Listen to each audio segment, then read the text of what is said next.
হরে কৃষ্ণ। আমরা যদি কেউ বিষ্ণুলোক প্রাপ্ত করতে চাই তাহলে কিন্তু আমাদের আগামীকাল আমলকি একাদশী ব্রত সকলকেই পালন করতে হবে। এবং কোনো ব্যক্তি যদি আমলকি বৃক্ষের তলে রাত্রি জাগরণ করে তাহলে তার গো সহস্র দানের ফল লাভ হবে। হরে কৃষ্ণ ভক্ত বন্ধুরা, আমি সুপ্রিয়া দেবী দাসী আজকে চলে এসেছি আমলকি একাদশীর ব্রত মাহাত্ম্য কথা নিয়ে। শরীরটা একটু খারাপ রয়েছে, তাই নিজের ফেস দেখিয়ে ভিডিও করতে পারলাম না। বৃন্দাবন ধাম দর্শন করেছিলাম, সেই প্রেম মন্দিরের দর্শন আপনাদের করাই এবং তার সাথে সাথে আজকে মাহাত্ম্য কথা বর্ণনা করি।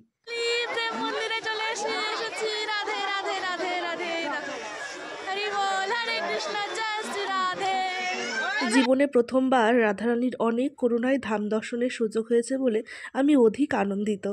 তাহলে আসুন দেরি না করে আমরা আমলকি একাদশীর মাহাত্ম্য কথা বর্ণনা করার প্রয়াস করি। যুধিষ্ঠির কহিলেন, হে কৃষ্ণ, মহাফলজনক বিজয়া একাদশীর মাহাত্ম্য শ্রবণ করিলাম। সম্প্রতি ফাল্গুনী শুক্লপক্ষিয়া একাদশী যে নামে বিখ্যাত তাহা বর্ণন করুন। শ্রীকৃষ্ণ বলিলেন, হে মহাভাগ যুধিষ্ঠির, মান্ধাত্তার প্রশ্নের উত্তরে মহাত্মা বশিষ্ঠ এই একাদশীর কথা যাহা বলিয়াছিলেন তাহা আপনার নিকট এখন বলিতেছি। উহার নাম আমলকি একাদশী। এই একাদশী ব্রত বিষ্ণুলোক প্রদান করি বলিয়া বিশেষভাবে কথিত হয়। ওই দিন আমলকি বৃক্ষের তলে রাত্রি জাগরণ করিলে গো সহস্র দানের ফল লাভ হয়।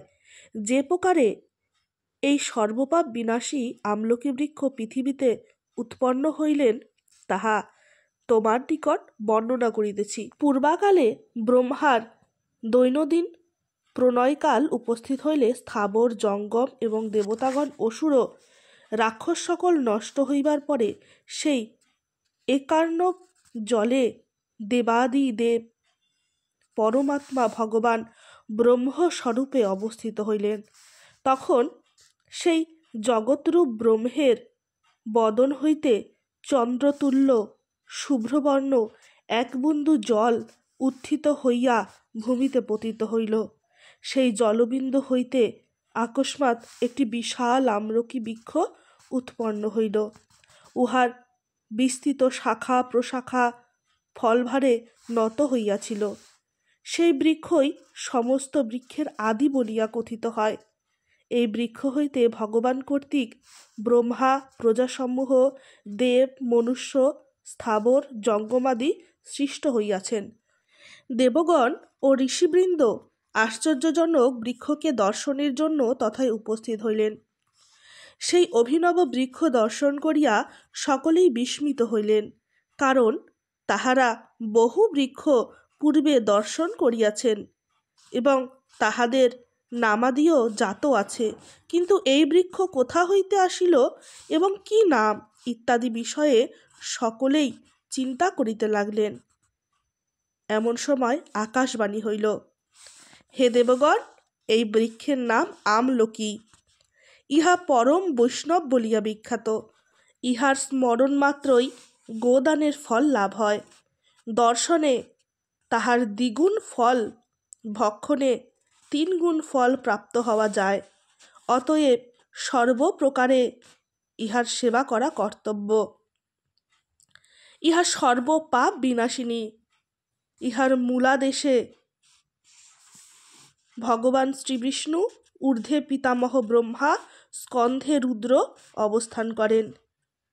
ইহার শাখাসমূহে মুনিগণ, প্রশাখায় দেবগণ, পর্ণসমূহে বসুগণ, পুষ্পে বায়ু এবং ফলসমূহে সমস্ত প্রজাপতি বাস করেন। ফাল্গুন মাসে শুক্লপক্ষীয় একাদশী ব্রত এই বৃক্ষ সম্বন্ধে আমলকি নামে সর্বমঙ্গলপ্রদ ও সকল পাপ বিনাশক রূপে প্রসিদ্ধ। ঋষিগণ বলিলেন, প্রভু, এই ব্রতের বিধি জানিতে বাসনা। কি প্রকারে ব্রত সম্পন্ন হয়, ব্রতের আরাধ্য দেবতা এবং অন্যান্য তথ্যসমূহ বর্ণনা করুন। বিষ্ণু কহিলেন, হে দ্বিজশ্রেষ্ঠগণ, এই ব্রতে অন্ন একাদশীর ন্যায় প্রাতঃস্নানাদির নিয়ম গ্রহণপূর্বক পতিত, চৌর্য, পাষণ্ডী, দুর্বৃত্ত, মর্যাদাহীন এবং গুরুপত্নীগামী মানুষের সহিত পালন করিবে না। অপরাহ্নে পুরনায় যথাবিধি স্নান করিবে। তৎপশ্চাৎ সুবর্ণ নির্মিত পরশুরাম মূর্তি পূজা করি। সেই সুবর্ণের পরিমাণ 1 মাসা অথবা তাহার অর্ধ বা শক্তি অনুসারে তদোদ্ধর্ত করিতে পারা যায়।